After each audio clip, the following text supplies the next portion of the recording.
Ya. Oke, selamat pagi Bapak. Selamat pagi Pak. Selamat pagi Pak. Perkenalan saya Doni Rizkianto.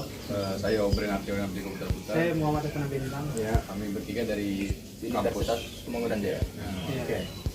Kita kebetulan ada tugas dari salah satu matkul komunikasi. Tugas itu kayak mewawancarai seorang pengusaha yang telah apa, berdiri di sebuah perusahaan selama 1 tahun atau minimal. Jadi saya izin mewawancarai Bapak. Dan mungkin saya akan menanyakan sekitar ada 7 pertanyaan. Ya. Mulai dari pertanyaan pertama itu, boleh perkenalkan nama Bapak dan jabatannya di divisi PR perusahaan seperti ini, dan udah berapa lama kerjanya di posisi tersebut? Saya Jati Witono, bekerja di PT Persada Jaya Group, bergerak di bidang properti, developer. Saya di bidang, sebenarnya saya banyak bidang yang dikerjakan. Salah satunya ya PR ya. Nah, saya udah bekerja selama 20 tahun di perusahaan ini. Ya, yang berhubungan dengan PR. Ya, salah satu pekerjaan saya, salah satu yang jadi job description saya ya. Lalu di industri properti ini, kepercayaan ke konsumen itu kan bukan segalanya. Nah, fungsi utama PR ini kan membangun dan mempertahankan citra positif perusahaan di mata publik. Ya, betul. Terus kalau dikisarin Bapak, peran PR ini lebih ke arah teknis komunikasi kayak buat rilis berita dan segala dan ngelola media sosial, atau ikut terlibat dalam pengambilan keputusan. Kita di sini adalah untuk membackup ya bagian-bagian departemen seperti marketing, yang berhubungan dengan pihak konsumen atau pihak luar. Nggak hanya konsumen sebenarnya. Di sini ada bagian dengan pemerintahan daerah ya, biasanya kan pemerintahan daerah dengan ya dengan masyarakat, ormas, tempat segala kan kita mewakili perusahaan lah untuk bicara dengan mereka. Untuk konsumen kita untuk ya, intinya kalau misalnya dapat dengan komplain apa gitu ya, kita harus tetap pada menerangkan kepada konsumen sebaik mungkin, sekomunikatif mungkin, sehingga mereka tidak merasa kecewa atau merasa dibohongi, sehingga kita bisa menemukan kepercayaan lagi pada mereka. Karena kan kita bisnis perumahan atau bisnis itu kan adalah membangun atau mempertahankan kepercayaan masyarakat. Berarti ikut terlibat dalam pengambilan keputusan ya Pak? Kita tidak terlibat karena kita ini kan hanya sebagai semua keputusan ini kita ambil secara kita meeting gitu ya. Nanti ada satu pengambil keputusan itu direksi gitu ya. Karena kita hanya membantu direksi untuk mengambil suatu keputusan dengan informasi-informasi yang ada, baik yang buruk, baik yang bagus, semua kita informasikan secara gamblang. Karena untuk ke dalam perusahaan itu kita harus pandai mengatur. Oke, ini Pak, saya juga mau nanya, properti itu kan butuh publikasi yang masif ya. Nah, itu gimana sih caranya atau strategi tim PR dalam merangkul rekan-rekan tim media buat selalu dapat pemberitaan yang positif gitu. Kita kan sebenarnya ini untuk kita ini sebenarnya yang lebih kalau di tempat saya itu lebih banyak bersinggungannya emang ada bidang namanya markom ya, marketing komunikasi. Misalnya saya tuh membackup mereka atau bisa dibilang saya tuh kita kan selalu kerjasama ya.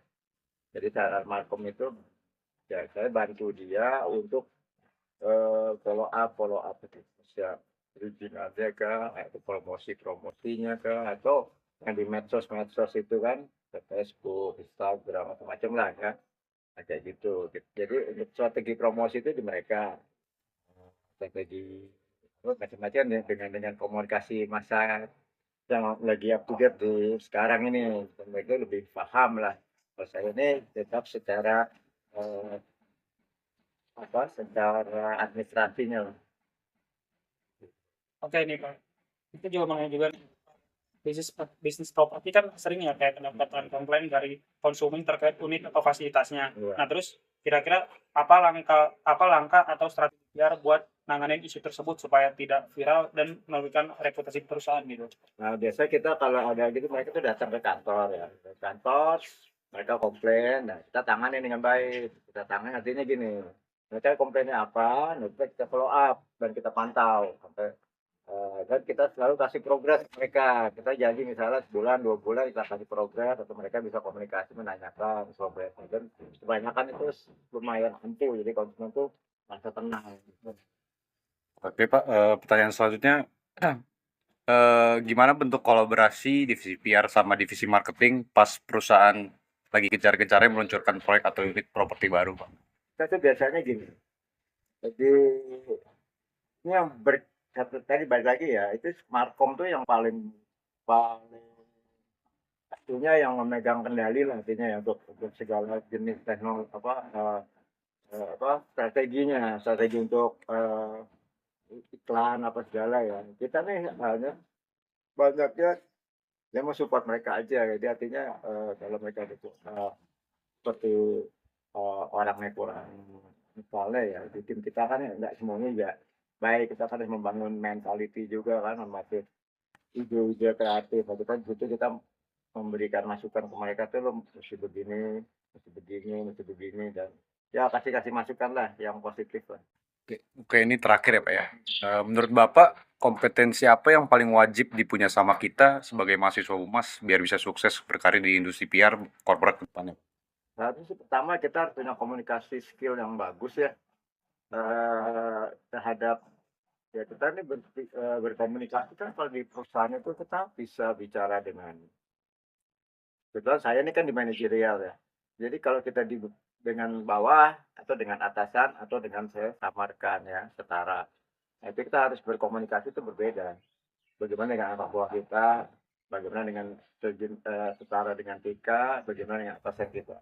Itu ya kita mesti membedakan. Jadi kita harus mengerti apa ya, memposisikan diri kita di mana, berbicara kita bagaimana, terus kita juga harus bisa bicara dengan gimana dengan menangani orang-orang tuh seperti yang ini dengan konsumen ya atau dengan orang-orang misalnya kita nggak ada bisnis properti aja itu berhubungan dengan konsumen lah apa bisnis apa aja kalau mereka tuh ngamuk atau gini kita harus bisa menangani jadi anda tuh perlu ini psikologi komunikasi kali ya lebih lebih ditekankan itu kita harus tahu karakter orang cara menanganinya gimana, cara bicaranya gimana, bisa suatu pesan ke orang itu bisa menyakitkan, ya.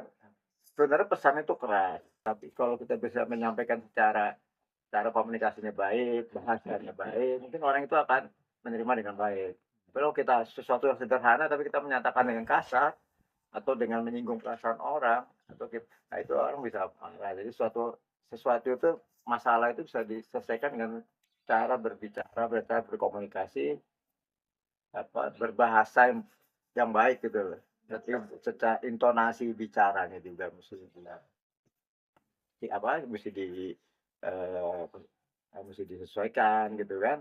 Nah, memang di situ ada kita harus lembut, harus keras, harus sedang, harus biasa-biasa aja, harus kayak bercanda. Itu memang itu sebenarnya seni ya, seni berkomunikasi.